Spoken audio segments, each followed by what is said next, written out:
Hello everyone आशा करूँ आपनालोक সকলোৱে ভালে আছে। হাজবেণ্ডে আজি চোন পাকঘৰত কিবা কৰি আছে। প্ৰেছাৰ কুকাৰত কিবা থৈছে গম পাম বাৰু, আপোনালোকেও গম পাব লাহেকৈ। পিয়াজ কাটি জলকীয়া পেষ্ট ৰেডি কৰিছে। বুট ভাজিব, বুট বইল কৰিছিলে প্ৰেছাৰ কুকাৰত। ওয়াও, পিয়াজ ভাজি লৈছে। এতিয়া মা মছলাখিনি দি আছে। তেওঁৰ পিছে ফেভাৰিট হয় বুট ভাজি, সো নিজেই তৈয়াৰ কৰি আছে। মই নিদিয়াকেও নাথাকোঁ দেই, পিছে দিওঁ। তেওঁ আৰু নিজে ইচ্ছা কৰে কেতিয়াবা, কাৰণ নিজৰ ফেভাৰিট বস্তুটো নিজৰ হাতেৰে ৰান্ধি খাবলৈ ভাল পায়।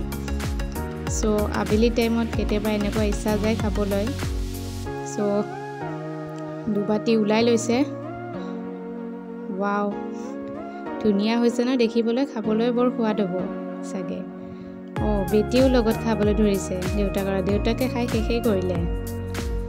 তাই আৰু ইফালে সিফালে চাই আছে, খাম নে নাখাম চাই আছে। আপোনালোকেও খাইছেনে বাৰু? এনেকৈ খাইছেই চাগে সকলোৱে। লাইক কমেণ্ট আৰু শ্বেয়াৰ কৰিবচোন, কমেণ্টটো দিব। এয়া টাটা দিব ধৰিছে তাই। আজিলৈ আহিছোঁ, বাই বাই। নেক্সট এটা মিনি ব্লগ লৈ আহিম।